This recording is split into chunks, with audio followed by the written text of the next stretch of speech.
And we are live. Okay, good afternoon, everyone. It's 12:33 and I call to order this emergency meeting of the Victoria City Council. This morning as mayor, I am calling an emergency meeting of the City Council to discuss the implementation of an outdoor watering ban. This is the only item on the agenda for this meeting. At this time, I'd like to do a roll call of the council. If you are present, please say aye. Chad Roberts. Aye. Judy Black. Aye. Alvin Hebert. Aye. Derek Gunderson. Aye. Deb McMillan, Mayor, is present. Council, before us this afternoon is a resolution establishing the outdoor watering ban. I'd like to read the resolution now for your consideration. Whereas the unusually hot weather combined with the long-term forecast has resulted in a large increase in water usage, and whereas excessive watering of lawns reduces the capacity of the city's water treatment plant, placing undue stress on the watering system and lowering the quality levels of water for Victoria residents and businesses. And whereas the water levels in the city of Victoria's water tower are lower than what is desired to coordinate and provide water for fire protection purposes, and whereas due to home irrigation, the city of Victoria's water plant is at maximum capacity and the water system is unable to keep pace with demand. And whereas the city of Victoria recognizes that water is a precious resource, and whereas Victoria residents are encouraged to be more efficient in using water whenever possible, whereas the city of Victoria recognizes that water is a precious resource, and whereas Victoria residents are encouraged to be more efficient in using water whenever possible. Now, therefore, be it resolved, the Victoria City Council hereby declares an emergency outdoor watering ban effective immediately, prohibiting all outdoor watering by mechanical or automatic means. This ban is in effect until further notice and includes watering of lawns, gardens, irrigation, and car washing. Be it further resolved, the City of Victoria will allow watering for new sod and seeding of grass with a special permit that is properly displayed, but it will not issue any new permits until the ban is lifted. And be it further resolved, the city manager is delegating the authority to implement reasonable water conservation measures, including establishing outdoor watering ban consistent with the city's ordinance due to the extreme heat that has been forecasted for the summer months. The city manager shall take input from the Public Works Director and the Fire Chief before implementing any conservation measures or bans, and the purpose of this delegation of authority is to ensure the City of Victoria maintains safe water levels and adequate fire protection. Per the City Code, Chapters 25 through 26 and 25, the outdoor watering ban does not apply to special permits for new sod and seeding of grass or business dependent upon sprinkling. The ban also does not apply to private wells. Exemptions are made for a handheld watering of outdoor areas, including flowers and vegetation and water toys for children actively playing. Any person violating the provisions of this section will be subject to a fine. On behalf of the City Council and staff, we thank all our residents in advance for your cooperation so we can meet the fire protection requirements needed in our community. On behalf of the City Council and staff, we thank our residents for your cooperation. Before I ask for council discussion, Ms. Hardy, is there any additional information that staff would like to share with the council or the public? Thank you, Mayor, members of the council. Just real quick, Chief Hagar and Dave Shoger, our Public Works Director, are both here to answer any specific questions that you all may have. But I just wanted to note that the recommendation for establishing this ban has been weighed quite carefully with staff. I'd like to take an opportunity to publicly recognize our Dave Shoger and our Public Works team for their careful monitoring of the situation and their diligence in troubleshooting and trying to keep everything running without issues. This has been a very stressful time for our team, and I appreciate the long hours that they're putting in, making sure that we have adequate and quality water supply in our community. The issue that we have is not, there's been some social media information. I just want to put some information out there to make sure that everybody is aware, this issue is not a groundwater issue. It is a water plant capacity issue. Our water pumps are able to pump more water than our plant can actually produce. The plant capacity issue is resulting in the degradation of the water quality, mainly in taste and appearance. The drawdown is also affecting on the water due to the demand and the increased usage. Is impacting our reservoirs and our water tower, as Mayor, you noted in the resolution. And at these levels that we're currently experiencing, it makes adequate fire protection in our community a little bit challenging without council taking any action to put a ban into place or pursue other conservation measures. The Weather Service just predicted today, sent out information today to the emergency managers in the community that they are predicting higher than normal temperatures for the foreseeable future, specifically through June 23rd.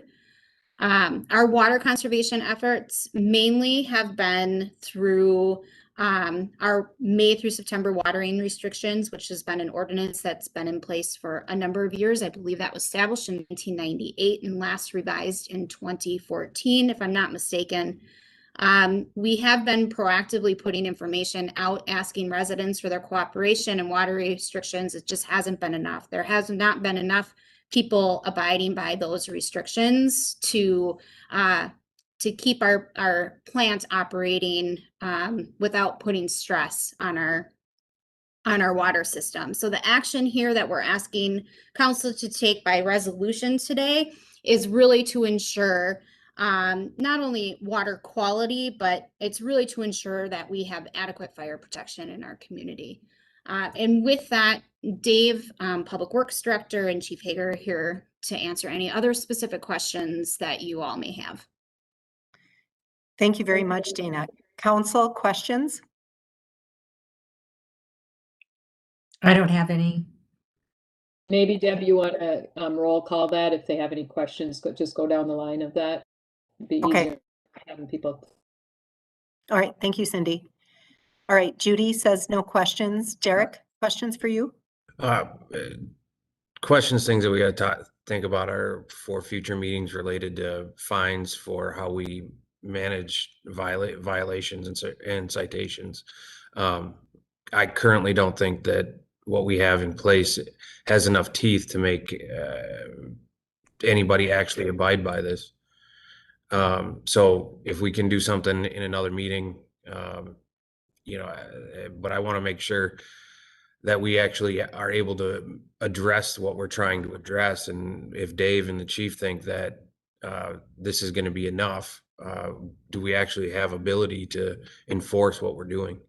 Or is it going to cause us, is this going to cause us some problems in the next few weeks because people want to water their lawns? Thank you. Anything else, Councilmember Gunderson? Nope. Councilmember Roberts? I would just say, I understand people want to water their lawns. We all want to have nice green lawns. But as Councilmember Gunderson said in a post yesterday, right? No one cares about how green your lawn is if your house is burned down, right? So we want to make sure, we can take care of fires when they're there. And I would just also say, we have, the restrictions as Dana had said, right, in place of, odd even days for watering and certain times that you can't water. And, I would urge people when we eventually do get to water again to stick to those, because I think, this is where we're seeing the issues, right? If people would stick to those restrictions, we probably wouldn't be seeing the problems that we're having now. So a few people are ruining it for everyone, really. So I would just remind people to stick to those restrictions so that, we don't have to do these type of things. That's all I have. Thank you, Councilmember Roberts. Councilmember Hebert? Yeah, I would just like to add a statement and a question. I too, until I became educated, did not understand the seriousness of the situation that we're in. So I did not, in my own thought, in my own head, take it serious enough, and now I realize that it is pretty serious. So I just encourage others to do the same. My question is, if we can, if the ban is in effect for I don't know how long, right? Do we have data that would tell us how long we could, when, if we stop watering our lawns, the irrigation piece, what does that look like in terms of easing the stress on the water pumps? The because we had said we're pumping over 3 million versus typically around 700,000. So Yeah. do we have data that will suggest that if we ban water for 2 weeks, we could get back down to traditional type levels? Do we have any information that would help us make sense of another measure to make sense of the reason for this? Councilmember Sugar? Faber, Mayor, if I may just jump in Please. there, I'm sure Dave will probably follow up here, but that's a good point. One of the things as I'm listening to you all discuss, and I want to answer that question to the extent that I can, but I think it's important for our residents to understand just kind of the order of magnitude of this issue. In a non-summer month, our average use of what we're pushing through our water system and producing at the water plant each day, what's going through our water plant every day is about 650 to 700,000 gallons per day. Our record high, I think it was set last year, was 2.7 million gallons in a day. 2 days ago, we hit 3.1 million gallons, so more than we ever have before. And I believe yesterday or today, we're at 3.7 million gallons. So we are pushing water through our system at a capacity that our plant has never seen before. And this is all due to irrigation. So to Councilmember Roberts' comments, we do believe that the issues and the challenges that we're seeing today are a result of excessive watering, primarily due to home irrigation. We love making data-driven decisions at the staff level. We're all about that. And so this is something that Dave and his team have data on, are monitoring, they have made several, I'll call them tweaks or refinements, modifications to try do things to provide some relief to our plant so it's not constantly running on timing. But really, Dave, do you want to talk about some of the data points that you're looking at to say, yeah, we feel like we're based on this data, this is kind of the levels of where we need to be? Sure. Thank you. And thank you, Mayor and Council. As Dana mentioned, yes, we have far exceeded any of daily output records in the last week consistently, and have seen that trend ramping up more and more. So I think it was 3.5 or 3.6 yesterday was our 3.5 million gallons, or maybe it was 3.6 million gallons yesterday that was produced out of the plant. So we are far and above any place that we've ever been before, and we're really prepared to go, I guess. Also, I guess we'll start back from the beginning. As Dana had mentioned, we don't have a water aquifer issue. We have plenty of water in our ground.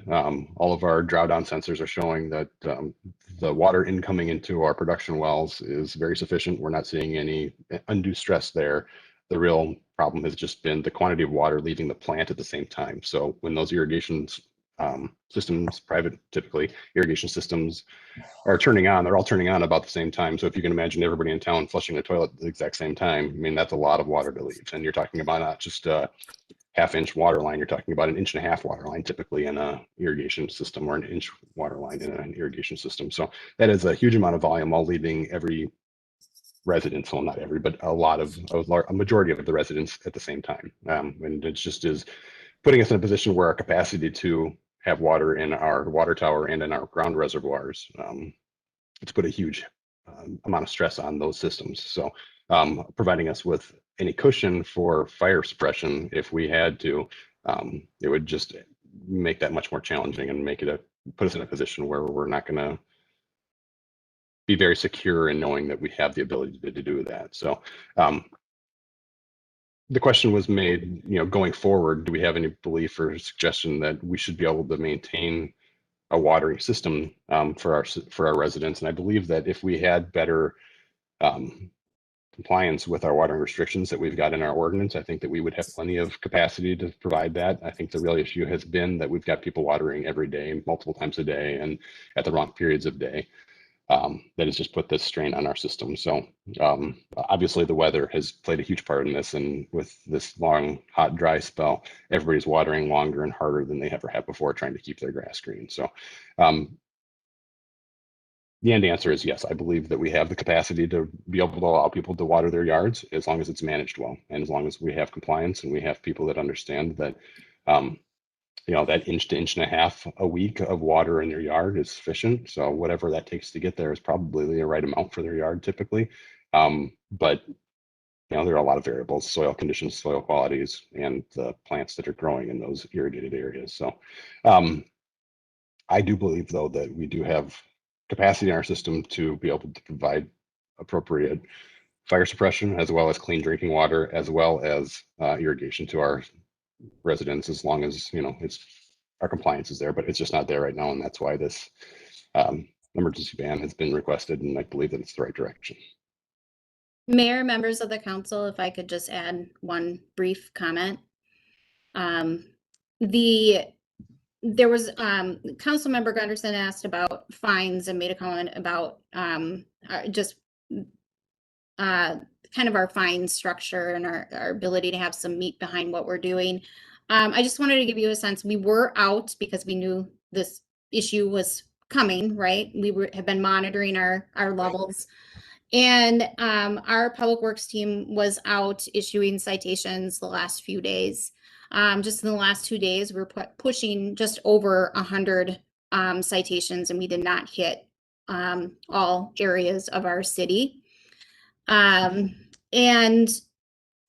Just so everybody is aware, through our ordinance, your first citation is a warning. The second citation is $75. The next one is $250. So we do have an escalator in there. But most of the people who received those citations in the last couple days were first-time offenders and received warnings. Dana, can I ask a quick question? Sorry, one came up. So I know we've posted a lot of stuff on social media about the restrictions that we have in place, the odd even and the time of day type thing. There's still lots of people out there in this day and age that still aren't on social media. Do we have we sent out flyers ever or cards? I guess. It isn't. Sorry for cutting you off, Councilmember Roberts. Mayor, members of the council. We do reminders in our utility bills. We also put it in our Spirit, which is our quarterly newsletter that goes out. People may not be on social media. We hope a lot of people are using our website. That information is also up on our website. So we are using multiple means to get that information out. There are also, Dave, correct me if I'm wrong, there's signs in the neighborhoods. Signs are in the neighborhoods that say what our watering restrictions are too. Councilmember Black? Yes, I can vouch that they are in Deer Run's neighborhood. I'm just wondering if they're in all the neighborhoods. Mr. Shoger? They are in most neighborhoods. We try to keep ahead of it and make sure that they are always up. There have been some areas that have probably not been in more recent developments that might have gotten missed, but we've always been trying to get ahead of it and catch back up to make sure every neighborhood is signed in the entrances. Terrific. How do we differentiate between neighborhoods that may be on city water in the house and well water on the outside of the home? How do we differentiate between those so that if technically under this ban, we wouldn't have people with personal wells still, while new neighborhoods probably don't have those. Some of the older neighborhoods do. How are we making sure we're not citing those individuals if they choose to water? Thank you for asking the question. There is language in the ordinance that talks about they have 5 days for submitting proof that they are using a well or something like that before the fine gets attached to their utility bill or they're expected to have paid. So there's language in there that talks to that. Okay, so I just want to make sure that if people do get those, I want to make sure they've got an avenue to be able to prove that they're on a well system. Terrific. Thank you, Mr. Gunderson. Other questions? Councilmember Hebert, did you get all your questions answered? I did. Thank you, Mayor. Terrific. Thank you. I just have one thing. I just want to clarify. This is an outright ban with the exceptions that were listed in the resolution. At this point in time, we are not allowing people to even odd water. Is that correct? Mayor, members of the council, yes, that is correct. Okay, so community members, while this is an inconvenience, we do need to implement this so that we can, for everybody's public safety, we need to be able to suppress a fire should one start. So we are asking kindly and actually begging for your compliance on this resolution. So with that, are there any other further questions or comments? I do. For the outright ban, that there's still exceptions to that ban, correct? For Yeah. the sod. So Yeah. For what we, okay. Thank you, Cindy. So if you do have new sod or grass seed, you can get a permit from City Hall to allow you to water that. We understand that sod is an expensive investment and you will be allowed to water that sod. I would just ask that they try to stick to the 1.5 inches as best they can. Talking to some of the landscaping companies around here, they feel that 1.5 inches is at night will be enough for new sod. And if you do it, once a day for a week, then once the roots start to sprout, they can back off that even. So I would just ask that during this time, if they can keep it to a minimum as much as possible. I do understand the investment. I can sympathize with that, but to keep it to a minimum, it would be the ask for people with new sod and seed. Thank you, Councilmember Gunderson. I do, sorry, Mayor, I just, with the exception permits that we're giving for sod, are we limiting that so that, we're not getting too many people who all of a sudden buy sod during this time and want to water that? Hardy, you want to speak to that exception in the resolution?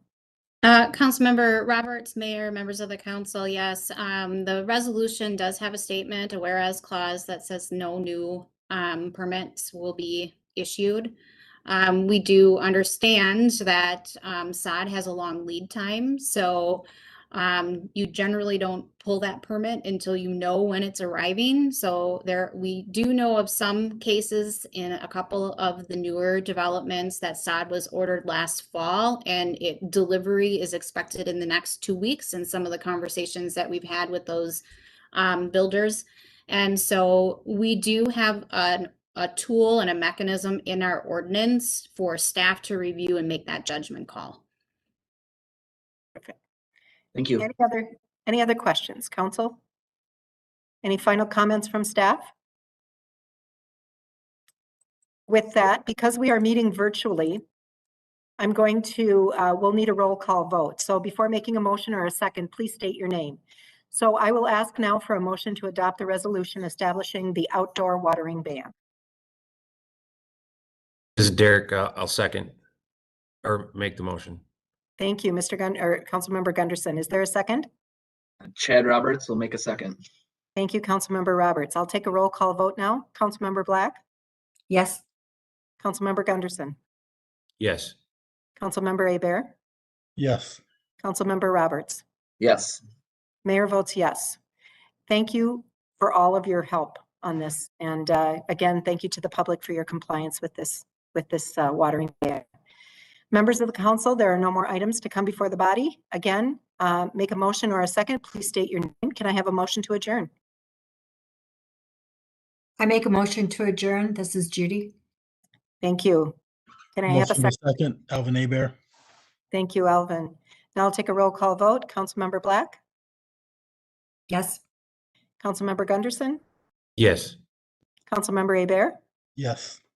Councilmember Roberts? Yes. Mayor votes yes. Thank you. Motion carries. We stand adjourned. Thank you. Thank you Thanks, all. everyone.